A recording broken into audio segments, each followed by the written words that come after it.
What's going on, everyone? It is Brad, or DemonAsylum here. I'm bringing you all a new Destiny video. Like the past couple weeks, I am going to be doing yet another recap of the stream reveal that Bungie did, showing off the Prison of Elders yesterday. I'm going to be giving you guys all the important information you're going to want to know for when this does come out, along with the House of Wolves DLC. So let's go ahead and hop right into it. The first thing here is that the Prison of Elders event is going to be for up to 3 people, just like the Trials of Osiris. There's going to be 4 levels of difficulty for the Prison of Elders. Those are level 28, 32, 34, and 35. Level 28 will have no weekly lockout, but 32, 34, and 35 will. Also, level 28 is going to be matchmaking, but the other 3 are not going to be. 32, 34, and 35, you're going to have to bring your own fire team in to do it. Of course, you can go in and do it yourself or with one other person only, I believe they said, but of course it is made for 3 people. There are 6 versions of Prison of Elders for the challenge modes, 32, 34, and 35. Level 35 will be the same each week, but each week 32 and 34 will change. There are 5 possible curated versions for 32 and 34. The Prison of Elders consists of 4 rounds, each round having 3 waves to eliminate, then a strike-style boss after the 4th round. Starting with round 2, critical objectives can appear after wave 1 or wave 2. Examples seen in the stream included timed mine defusing, which is capturing each zone before time runs out or you wipe, and VIP killing, just like the public event, but a failure to kill the VIP target will end up in a wipe. After wave 2, you get the gift, which can be a scorch cannon or a heavy ammo chest. There might be additional gift possibilities, but those 2 are the only ones we saw. More on the Scorch Cannon that I just brought up. It is basically a rocket launcher that fires sticky warheads and can be charged up to increase the devastation it unleashes.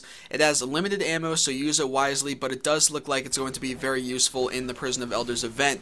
Also, the other new gun that we saw, and actually had a name and everything, was the Vestian Dynasty. It's a brand new weapon class. It is a legendary sidearm that goes for where your special weapon is, and it's basically a repeating pistol. Now, along with all these different level difficulties of the Prison of Elders, one of the things that makes them difficult and more difficult as you go with the higher level challenges is the modifiers. There are 8 new modifiers with this DLC, or at least that are going to be part of the Prison of Elders event, and those are small arms, primary weapon damage is doubled, exposure, guardian shields are increased but do not replenish, grounded, players take more damage while airborne, brawler, guardian melee damage is increased by 300%, catapult, grenade recharge speed is greatly increased, trickle, abilities charge significantly slower, specialist, we don't have this one confirmed, but it's speculated that it is special weapon damage being doubled, and then airborne, players deal more damage while in the air.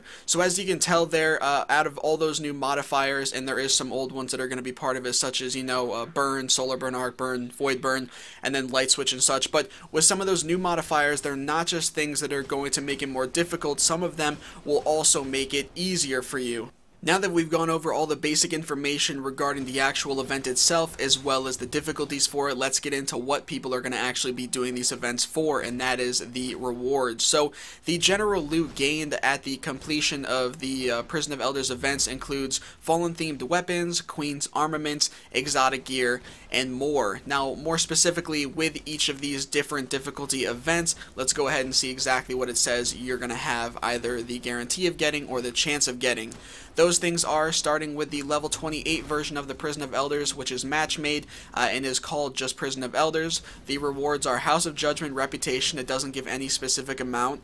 This is basically the equivalent of a Vanguard Strike. It also gives you a chance at a Cryptarch Engram, as well as +6 to Vanguard Marks and +25 Vanguard Reputation. So I believe for the Vanguard Marks and Reputation, those are the same amounts as the most you can get from the highest difficulty Vanguard Strike as of right now, but I could be wrong.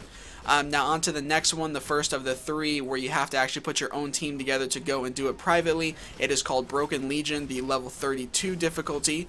The rewards for this are House of Judgment plus 200 Reputation, and for those of you who don't know, the House of Judgment Reputation is the new Reputation from the House of Wolves DLC. Then also you get an Armor Core, which is used to purchase a piece of armor from the NPC that corresponds with the Prison of Elders event, Then on to the level 34 difficulty arena here, we have it being called Aurochs's Grudge. I believe that's how you pronounce it. Could be wrong though.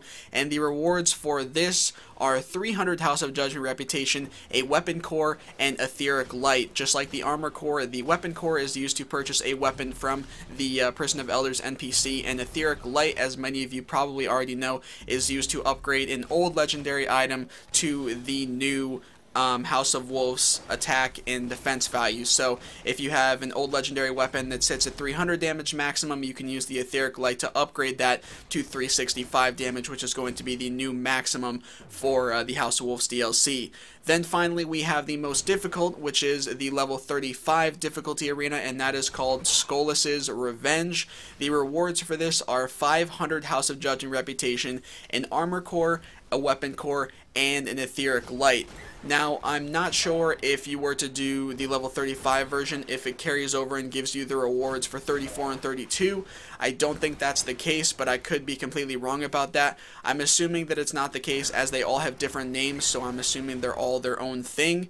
But either way, I do believe that you're going to be able to get all of these rewards, regardless of if they stack up or not. So for instance, if you know, 2 different versions of the Prison of Elders give an armor core, you're going to end up getting 2 of them if you were to do them all, regardless of whether they stacked or not. So there's definitely a lot of rewards to get here. And also, one thing I didn't mention is throughout all 4 of these different difficulties, I'm sure there's also a possibility of getting an exotic as well, so that's pretty cool to think about too.